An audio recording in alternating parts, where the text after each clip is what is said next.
हमने देखा है, घर में शादी हो, ब्याह हो, कुछ काम हो, ज्वेलरी खरीदते हैं। बीवी का जन्मदिन हो, ज्वेलरी खरीदते हैं। कभी सोना खरीदते हैं। और ज्वेलर भी कोई बात नहीं, ले जाए साहब, थैला भर करके ले आइए, नहीं जाएंगे। न बिल देना, न लेना, न कोई हिसाब रखना, कुछ नहीं साहब। चल रहा था नहीं चल रहा था, सब कैश चलता था नहीं चलता था। ये कोई गरीब लोग करते थे क्या? ये बंद होना चाहिए, नहीं होना चाहिए।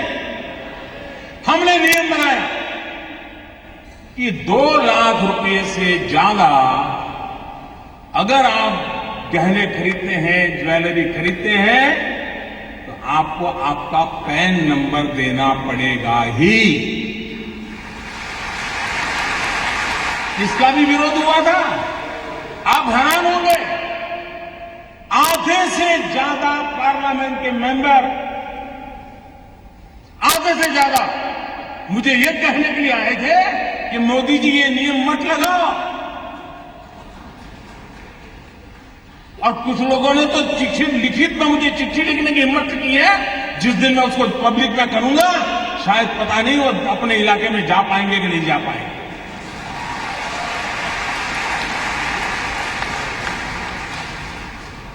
अगर आपके पास पैसे हैं, आप सोना जवाहरात खरीदते हैं, हम इतना ही कहते हैं कि आपका जो इनकम टैक्स का पैन नंबर वो लिखवा दीजिए, पता तो चले कौन लेता है, पैसा कहां से आता है, कहां जाता है। भाइयों बहनों, ये 70 साल की बीमारी है और मुझे 17 महीने में मिटा नहीं।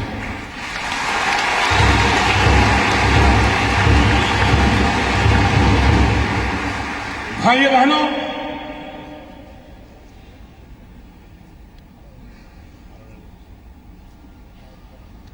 हमने एक और काम किया, पहले की सरकारों ने भी किया। ये जो ज्वेलर्स है, क्योंकि ज्यादातर हमारे यहां सोना वगैरह की बात कर रहा, उन पर कोई एक्साइज ड्यूटी नहीं लगती थी। पहले सरकार ने लगाने की कोशिश की, बहुत कम लगाई थी, लेकिन सारे ज्वेलरों की संख्या बहुत कम है। एक गांव में 1-2 ही होते हैं, बड़े शहर में 50 होते हैं, लेकिन उनकी ताकत बड़ी गजब है साहब। अच्छे अच्छे एमपी उनके जेब में होते हैं।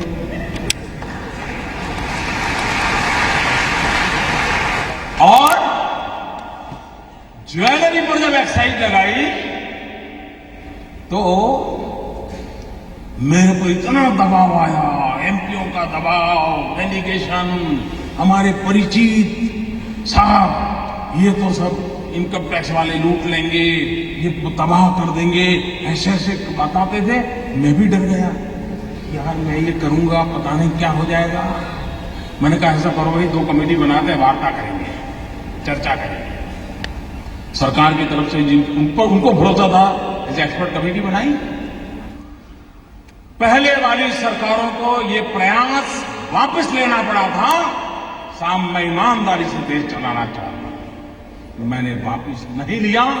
मैंने ज्वेलरों को विश्वास दिलाया, कोई आपसे ज्यादती नहीं करेगा। और अगर कोई इनकम टैक्स वाला ज्यादती करता है, आपने मोबाइल फोन से उसका रिकॉर्डिंग कर लीजिए, मैं उसके खिलाफ काम करूंगा। ये कदम हमने उठाया। जिनको पता हो, ये सारा देख करके समझ नहीं आता था कि मोदी क्या करेगा आगे। लेकिन अगर आप अपनी दुनिया में इतने मस्त थे कि और पॉलिटिकल पार्टी की तरह ये भी आकर के चला जाएगा, मैं भाइयों बहनों कुर्सी के लिए पादा नहीं।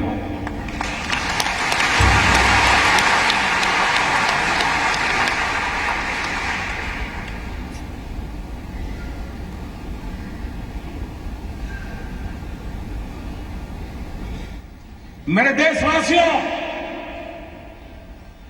मैंने घर, परिवार,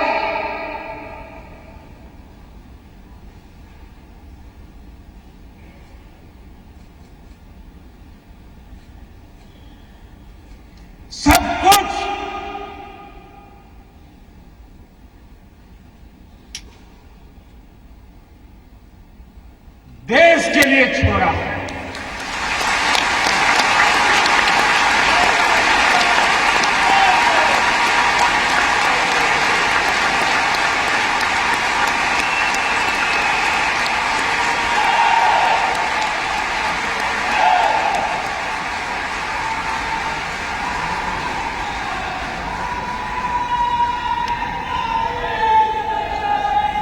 हमने दूसरी तरफ ये भी जोर लगाया,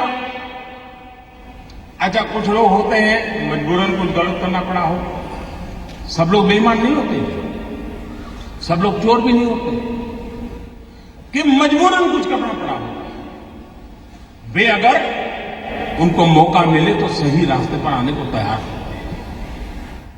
और ये संख्या बहुत बड़ी होती है। हमने लोगों के सामने स्कीम रखी कि अगर आपके पास ऐसे बेईमानी के पैसे पड़े हैं, गलत पैसे पड़े हैं, तो आप इस कानून के तहत जमा करा दीजिए, इतना दंड भर दीजिए, उसमें भी मैंने कोई माफी नहीं दी। लेकिन व्यापारी लोग चीजों को समझने में बड़े होशियार होते हैं। उनको समझ में आ गया कि ये मोदी है, कुछ गड़बड़ करेगा। आपको जान करके खुशी होगी, आजादी के 70 साल में ऐसी योजनाएं कई बार आई, पहली बार 67,000 करोड़ रुपीज लोगों ने आकर के दंड समेत जमा कर दिए थे। और 2 साल में टोटल सर्वे के द्वारा, रेड के द्वारा, डिक्लेरेशन के द्वारा 1.25 लाख करोड़ रुपया जो कहीं हिसाब में नहीं था, वो सरकारी खजाने में जमा हुआ है। 1.25 लाख करोड़ का हिसाब आया। ये 2 साल में किए हुए काम का मैं हिसाब आज गोवा की धरती से पूरे देश को दे रहा हूं।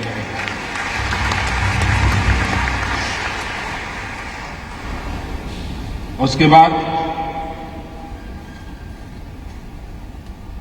हमें मालूम था मुझे क्या करना है। हमने जनधन अकाउंट खोले।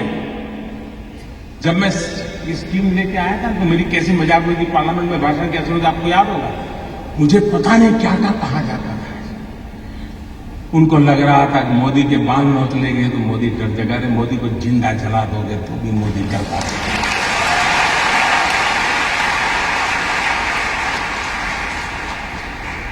उसके बाद हमने प्रारंभ में आकर के एक काम लिया, प्रधानमंत्री जनधन योजना के द्वारा गरीब से गरीब का बैंक अकाउंट खोलना।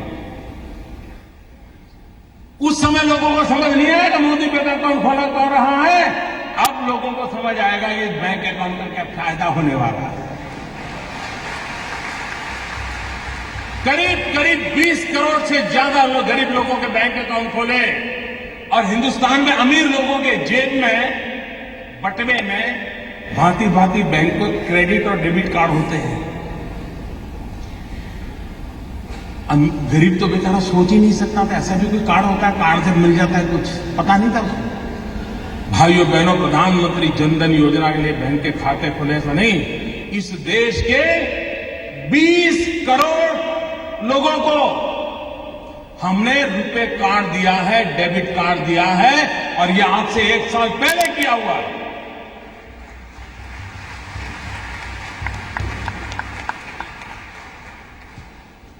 उस डेबिट कार्ड से अगर उसके खाते में पैसे हैं, वो बाजार से कोई भी चीज खरीद सकता है, उसकी व्यवस्था उसको उपलब्ध है।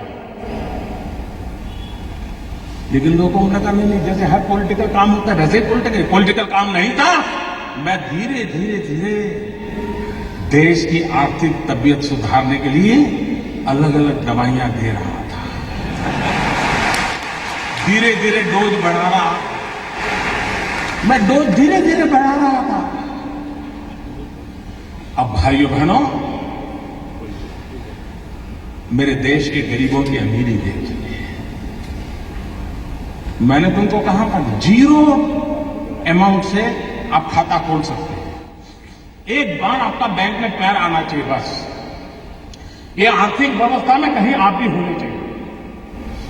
लेकिन मेरे देश के गरीबों की अमीरी देखिए दोस्तों। ये आज जो अमीर लोग रात को सो नहीं पाते हैं ना, गरीबों की अमीरी देखिए दोस्तों। मैंने तो कहा था कि जीरो रकम से आप बैंक अकाउंट खोल सकते हैं, लेकिन मेरे देश के गरीबों ने बैंकों में जनधन अकाउंट में 45,000 करोड़ रुपया जमा करवाया दोस्तों, 45,000 करोड़।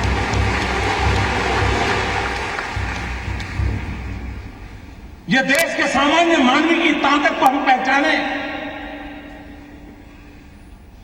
20 करोड़ परिवारों को रुपए कार्ड दिया, फिर भी कुछ लोग मानते ही नहीं थे। उनको लगता था यार कोई राजनीतिक गोटी बिठा देंगे तो हो जाएगा मसला। हमने एक बहुत बड़ा सीक्रेट ऑपरेशन किया। मनोहर जी वाला तो मैं नहीं कर सकता।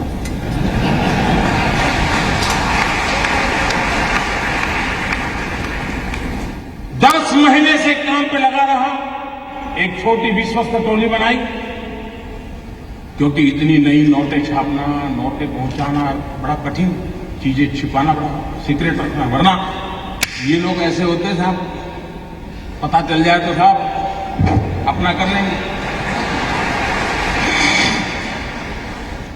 और 8 तारीख रात 8 बजे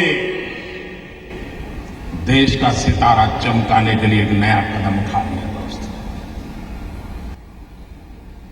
और मैंने उस रात को भी कहा था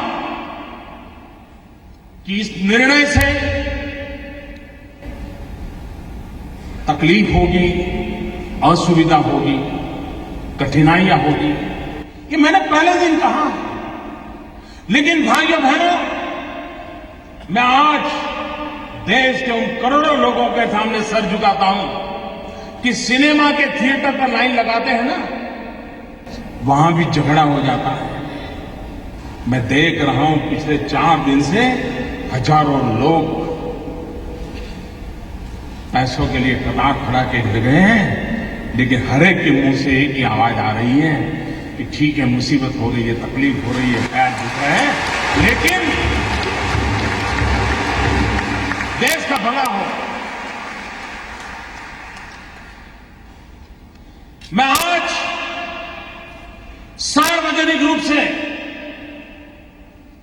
बैंक के सभी कर्मचारियों का अभिनंदन करता हूं।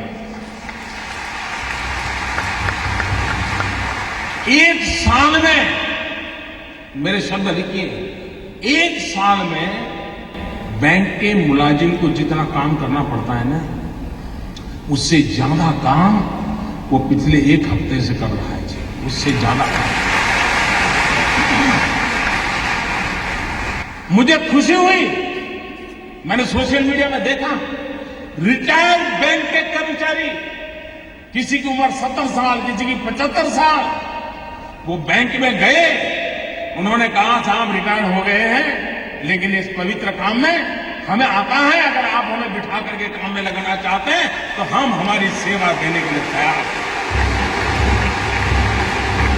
मैं रिटायर्ड बैंक के कर्मचारियों का भी आज अभिनंदन करना चाहता हूं, जिन्होंने अपनी सेवाएं देने के लिए अपनी पुरानी ब्रांच में जाकर के मदद करने के लिए गुहार लगाई है। मैं उनका अभिनंदन करता हूं। मैं उन नौजवानों का अभिनंदन करता हूं जो कतार के बाहर धूप में खड़े रह करके अपने खर्चे से लोगों को पानी पिला रहे हैं, सीनियर सिटीजन के बिठाने के लिए कुर्सियां लेकर के दौड़ रहे हैं। चारों तरफ देश की युवा पीढ़ी खास करके इस समय इस काम को सफल करने के लिए काम में लगी है। इस काम की सफलता का कारण 8 तारीख के 8 बजे मोदी का निर्णय नहीं है। इस काम की सफलता का कारण 125 करोड़ देशवासी, जिसमें कुछ लाख छोड़ दो, ये जी जान से लगे हैं, इसलिए ये योजना सफल होना सुनिश्चित है। मैं दूसरी बात बताना चाहता हूं, मुझे बताइए हमारे देश में मतदाता सूची, वोटर्स लिस्ट सभी पॉलिटिकल पार्टियां मतदाता सूची बनाने में काम करती है नहीं करती, सरकार की सभी लोग काम करते हैं कि नहीं करते, सारे टीचर्स करते हैं कि नहीं करते, उसके बावजूद भी जिस दिन पोलिंग होता है शिकायत आती है कि नहीं आती है, मेरा नाम निकल गया, हमारी सोसाइटी का नाम निकल गया, मुझे वोट नहीं देने देते, मुसीबत आती है कि नहीं आती है। इतना सारा ओपन होने के बाद भी तकलीफ आती है कि नहीं आती है। भाइयों बहनों, हमारे देश में चुनाव होता है, चुनाव में तो क्या करना होता है, जाना, बटन दबाना, वापिस आना, इतना ही करना है। तो भी इस देश में करीब करीब 3 महीने 90 दिन तक चुनाव का काम चलता है, 90 दिन तक। और उसमें सारा पुलिस तंत्र, सीआरपीएफ, एसआरपी, बीएसएफ, गवर्नमेंट का हर मुलाजिम, पॉलिटिकल पार्टी के करोड़ों करोड़ों कार्यकर्ता, सब लोग 90 दिन तक दिन रात मेहनत करते हैं, तब जाकर के हमारे जितने बड़े देश का चुनाव संपन्न होता है। 90 दिन लग जाते हैं। भाइयों बहनों, मैंने सिर्फ देश से 50 दिन मांगे हैं, 50 दिन। 30 दिसंबर तक मुझे मौका दीजिए मेरे भाइयों। अगर 30 दिसंबर के बाद कोई मेरी कमी रह जाए, कोई मेरी गलती निकल जाए, कोई मेरा गलत इरादा निकल जाए, आप जिस चौराहे में मुझे खड़ा करेंगे, मैं खड़ा होकर के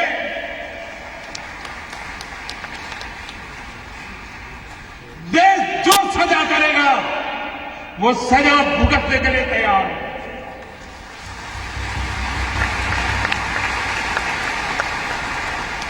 लेकिन मेरे देशवासी,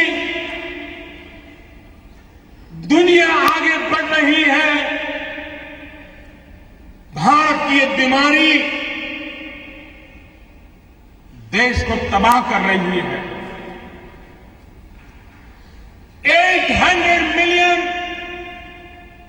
65% 35 से कम उम्र वाले नौजवान, उनका भविष्य दांव पर लगा हुआ। इसलिए मेरे भाइयों बहनों, जिनको राजनीति करनी है करें, जिनका लूट चुका है वो रोते रहे,